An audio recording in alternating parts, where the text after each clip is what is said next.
ये कहानी है दो मेंढकों की, जिसमें से एक पतला था और दूसरा मोटा। दोनों जंगल के एक छोटे से तालाब में रहा करते थे। बचपन के दोस्त थे दोनों, साथ में ही खेलते कूदते बड़े हुए थे। ये दोनों दिन भर तालाब में कूदते, उछलते, गप्पे लगाते और मस्ती किया करते थे। उन दोनों को ही तालाब के आसपास के इलाकों की नई नई जगहों में जाकर घूमना अच्छा लगता था। एक दिन ऐसे ही साथ में घूमते हुए दोनों जंगल के बाहर एक खेत में पहुंच गए। वहां उन्होंने देखा कि एक ग्वाला अपने गाय का दूध दे रहा है। उन्होंने कभी भी किसी को ऐसे दूध निकालते हुए नहीं देखा था। ग्वाले ने दूध निकालकर एक बाल्टी में भरकर रख दिया। ये दोनों उस दूध को देखकर बड़े हैरान हुए थे, क्योंकि उन्होंने आज से पहले इस तरह का सफेद रंग का पानी कभी नहीं देखा था।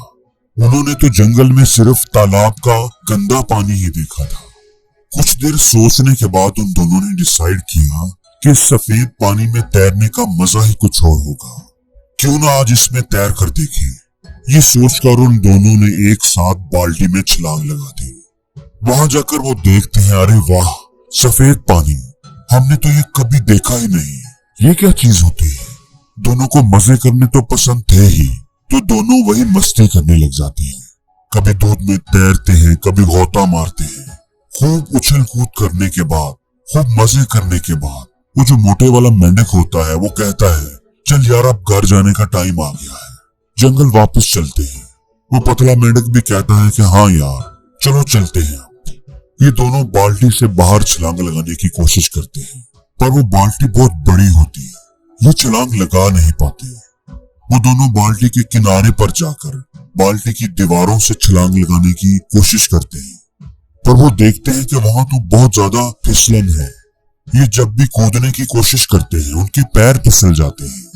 उन्होंने लगातार कई बार कोशिश की, कभी बाल्टी के बीच से तो कभी बाल्टी के किनारे से उनकी दीवारों के सहारे कूदने की कोशिश की, लेकिन दूध की चकनाहट और फिसलन की वजह से ये बाल्टी से बाहर नहीं निकल पा रहे थे। अब वो जो पतला वाला मेंढक होता है वो मोटे मेंढक को बोलता है, भाई देख, निकलना तो हमें है ही यहाँ से, इसलिए हमें कोशिश तो करते रहना होगी। पर हमने बहुत बार कोशिश करके देख लिया, इसलिए मुझे लगता है हम खुद तो इस बाल्टी से बाहर नहीं निकल पाएंगे, क्योंकि यहाँ बहुत ज्यादा फिसलन है। तो हम क्या करते हैं, हम तैरते रहते हैं। अगर हम तैरते रहेंगे तो कोई न कोई हमें आकर इस बाल्टी से निकाल ही देगा। मोटा मेंढक उस पतले मेंढक की बात मान लेता है और वो दोनों तैरते रहते हैं। 1 घंटा, 2 घंटे, 3 घंटे हो गए, वो तैरते रहते हैं। लेकिन इतना वक्त गुजर जाने के बाद भी कोई आकर उन्हें बाल्टी से बाहर नहीं निकालता। ग्वाला भी शायद दूध को रखकर भूल गया था या घर चला गया था। अब जो मोटा मेंढक होता है वो तैरते तैरते थक जाता है। वो कहता है, भाई अब मैं और पैर नहीं चला पाऊंगा, कई घंटों से तैरते तैरते मैं थक चुका हूँ। वो पतला मेंढक कहता है, भाई देख, अगर तू पैर चलाना बंद कर देगा तो तू डूब जाएगा और कुछ देर में तेरी सांस रुक जाएगी और तू मर जाएगा। इस दूध में रहकर तो तू सांस भी नहीं ले पाएगा। और भाई मैं अभी मरना नहीं चाहता, तू पैर को चलाता रहे, तैरने की कोशिश करता रहे। वो मोटा मेंढक थोड़ी देर और पैर चलाता है और फिर कहता है, भाई देख, हमने एक दूसरे का बहुत साथ दिया है, हम दोनों बचपन के दोस्त हैं, आपस में हमने बहुत मस्ती की है, बड़ा अच्छा वक्त गुजारा है, हमेशा साथ रहे हैं। लेकिन अब मुझे लगता है कि आज ये सब खत्म होने वाला है। आज हो सकता है कि मेरी जिंदगी का आखिरी दिन हो। मैं और मेहनत नहीं कर सकता, मैं और पैर नहीं चला सकता और अब शायद मैं डूब कर मर जाऊंगा।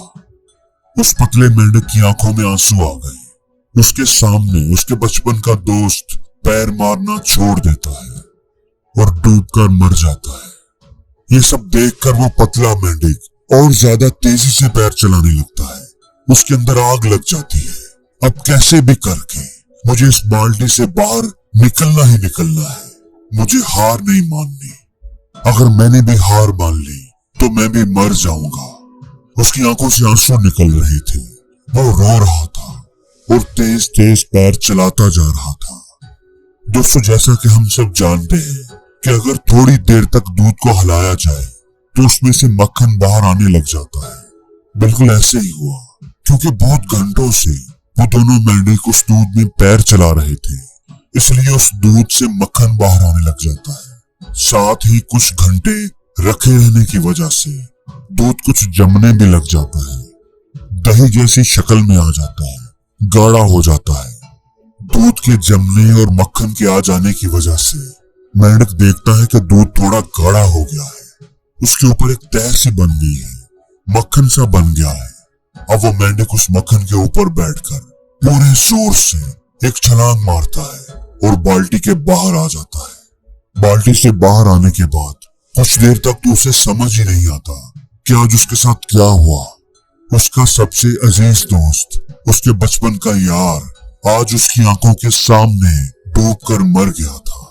और उसकी मौत क्यों हुई? क्योंकि उसने हार मान ली थी। अगर वो भी थोड़ी देर तक और पैर चलाता रहता, हार ना मानता, तो आज वो भी जिंदा होता, तो आज वो भी बाहर आ जाता। दोस्तों, नेवर गिव अप एटीट्यूड, कभी हार ना मानने की आदत, ये कोई ऐसी आदत नहीं है जिसे कोई इंसान अपने साथ लेकर पैदा हुआ हो, बल्कि ये तो हमारी मेंटल टफनेस पर डिपेंड करता है, जिसे हम वक्त के साथ साथ डेवलप कर सकते हैं। कोशिश करके, जिंदगी में आने वाले चैलेंजेस को फेस करके। हमेशा याद रखना, कोई भी चीज एकदम से नहीं होती। दूध का दही जरूर बनेगा, लेकिन उसमें वक्त लगता है। और कोई भी चीज नामुमकिन भी नहीं। अगर हम हिम्मत नहीं हारते, अगर हम कोशिश करते रहते हैं, तो चैलेंज चाहे कितना ही बड़ा क्यों ना हो, काम चाहे कितना ही मुश्किल क्यों ना हो, हमारी मेहनत, हमारी हार ना मानने की आदत कोई ना कोई रास्ता जरूर निकाल लेती है।